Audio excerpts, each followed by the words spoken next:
Good morning, sociology students. It is Easter. So, for those of you who are celebratory of this holiday, a happy Easter to all of you. This is the second unit of stratification, and it is about the American class system. We will spend 2 days on this because this particular section of the unit is really the dark yellow yolk of the lesson egg, a little Easter symbology for you. So, the American class system. The main idea of this section is that there are 6 traditional class divisions in America, and because America technically has an open system, it allows for social mobility. Some big ideas throughout this chapter. Sociologists use 3 techniques to determine social class: the reputational method, the subjective method, and the objective method. Sociologists use a system that identifies 6 social classes in the United States. This will be the focus of today's lesson largely. It is the upper class, upper middle class, working poor, and the underclass. U.S. has an open class system. And because there's social mobility, it allows for movement between social classes. Sociologists are more interested in the structural causes of social mobility than in individual cases. Essential questions. How do sociologists determine social class? What are the characteristics of social class in the United States? What are the types of social mobility? So, determining social class. By definition, social inequality exists in all class systems. What form inequality takes varies from society to society. The fewer the number of ascribed characteristics used to determine access to rewards, the more open the class system. The United States has a fairly open system. The law forbids discrimination based on ascribed characteristics such as race, religion, ancestry, or sex. Now, of course, everybody, this is in theory. The United States, of course, has plenty of issues with ascribed status and social mobility. And if I'm on top of my game, your first assignment this week will be in reference to that. In theory, Americans have equal access to the resources needed for social advancement. However, the United States has a wide range of social classes, and the rate of social mobility is not equal for every segment of American society. To understand why such conditions exist, one needs to look at the characteristics of social class and the patterns of social mobility in the United States.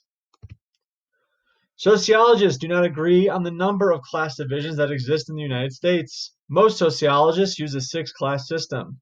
The divisions in this system are upper class, upper middle class, lower middle class, working poor, and underclass. Sociologists rely on 3 techniques to rank individuals according to social class: the reputational, subjective, and objective methods. In the reputational method, individuals in the community are asked to rank other community members based on what they know of their characters and lifestyles. This method is suitable only when studying small communities in which everyone knows almost everyone else. The findings from these studies cannot be used to make conclusions about other communities. In the second technique, the subjective method, individuals are asked to determine their own social rank. When the choices are limited to upper, middle, and lower class, most people say they are middle class. Researchers have found that people do not like to place themselves in the upper or lower classes. This problem can be partially eliminated by including the upper middle class and working class in the list of choices. So, an interesting piece about human perception, right? That, like, if you ask most people what class they belong to, whether they're rich or poor, they'll say middle class regardless, because they don't like to put themselves in the upper class, maybe for humility, and the lower class because of maybe embarrassment or stigma. The third classification technique is the objective method. In this approach, sociologists define social class by income, occupation, and education.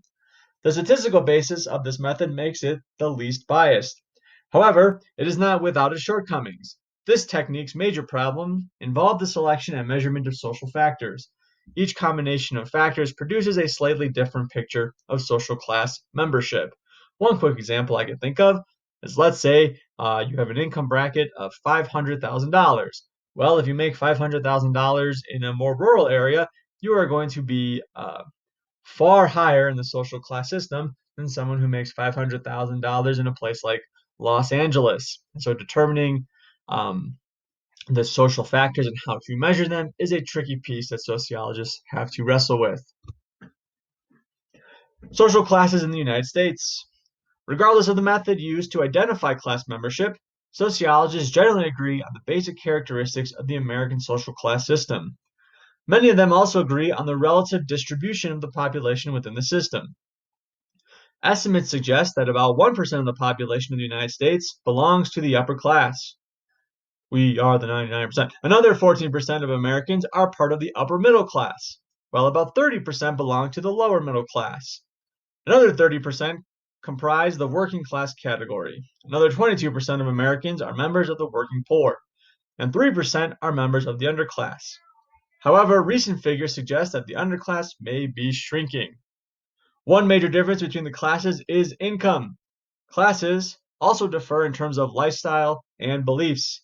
A brief look at the general characteristics of each class will help you understand how social class affects life patterns. The upper class. Although the upper class is a small segment of the population, it controls a sizable proportion of the country's wealth. Generally, the upper class can be divided into two groups: old money and new money.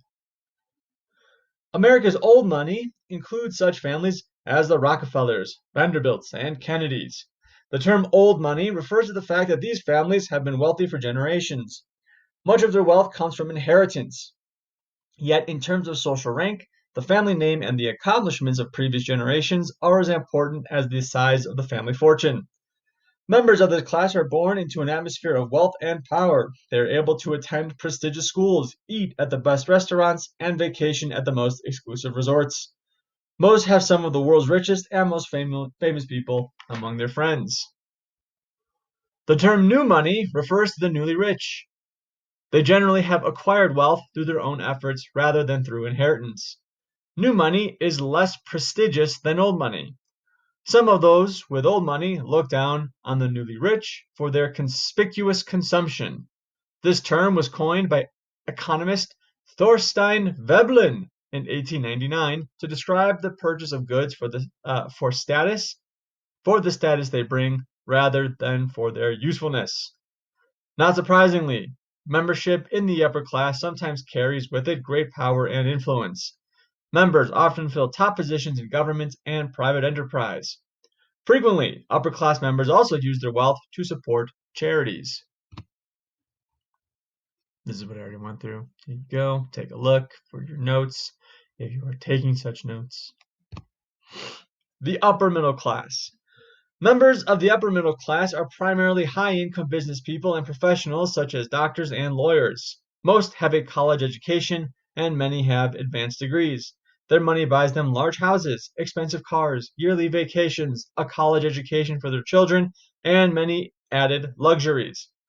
Class membership is generally based on income rather than on assets. Consequently, many in the upper middle class are career-oriented. Many people in this class are politically and socially active. However, their power and influence are limited to the community level and do not extend to the national level.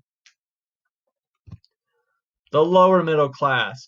Lower middle class represent, like the majority of the upper middle class, most members in the lower middle class hold white-collar jobs, which do not involve manual labor. Many of their jobs require less education and provide a lower income than the jobs held by the upper middle class. Lower middle class jobs include nursing, middle management, and sales. Owners of small businesses also belong to the lower middle class. Members of this class live a comfortable life but must work hard to keep what they have achieved. The working class. Many members of the working class hold jobs that require manual labor. Factory workers, tradespeople, less skilled workers, and some service workers fall into this category. Such jobs have traditionally been labeled blue-collar jobs, named after the color of the coveralls worn by many manual laborers. Some of these jobs pay as much or more than many of the positions held by members of the lower middle class. However, these jobs carry less prestige. Other working class people hold clerical, lower level sales, and various service jobs that do not require manual labor. These types of jobs are sometimes called pink collar jobs because traditionally women have held them. Many members of the working class have few financial reserves. Unexpected crises, such as the loss of a job or a pandemic, can push working class individuals into lower classes. So, one thing I would just kind of highlight here is the idea between the working class and the lower middle class is that, yes, many working class jobs, and you see this kind of in the American conversation about work, is that you should just send kids to do trades work, welding, manual labor, things like that, because they pay more. This is true. But one thing that we need to keep in mind is that sociologists also use a measurement of prestige when it comes to a person's social class. So, for example, my dad, he makes more money than I do.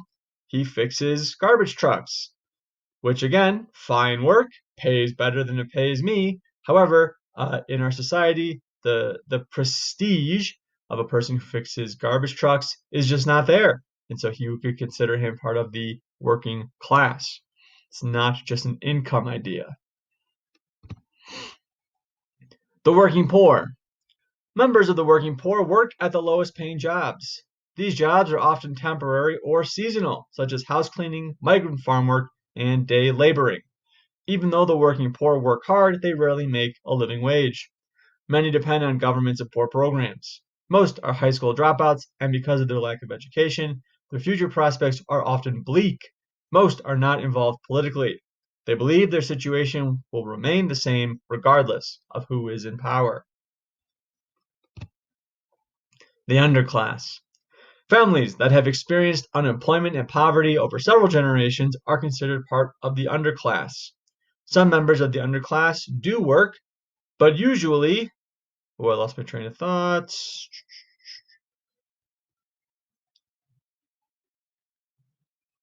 Well, this is a long pause.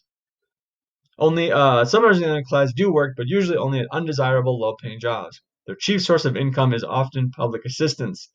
Life for people in the underclass is a day-to-day struggle for survival. Typically, only 50% of children in the underclass make it into a higher class. So, that is the first part of this section. I will upload the second piece of this Tuesday.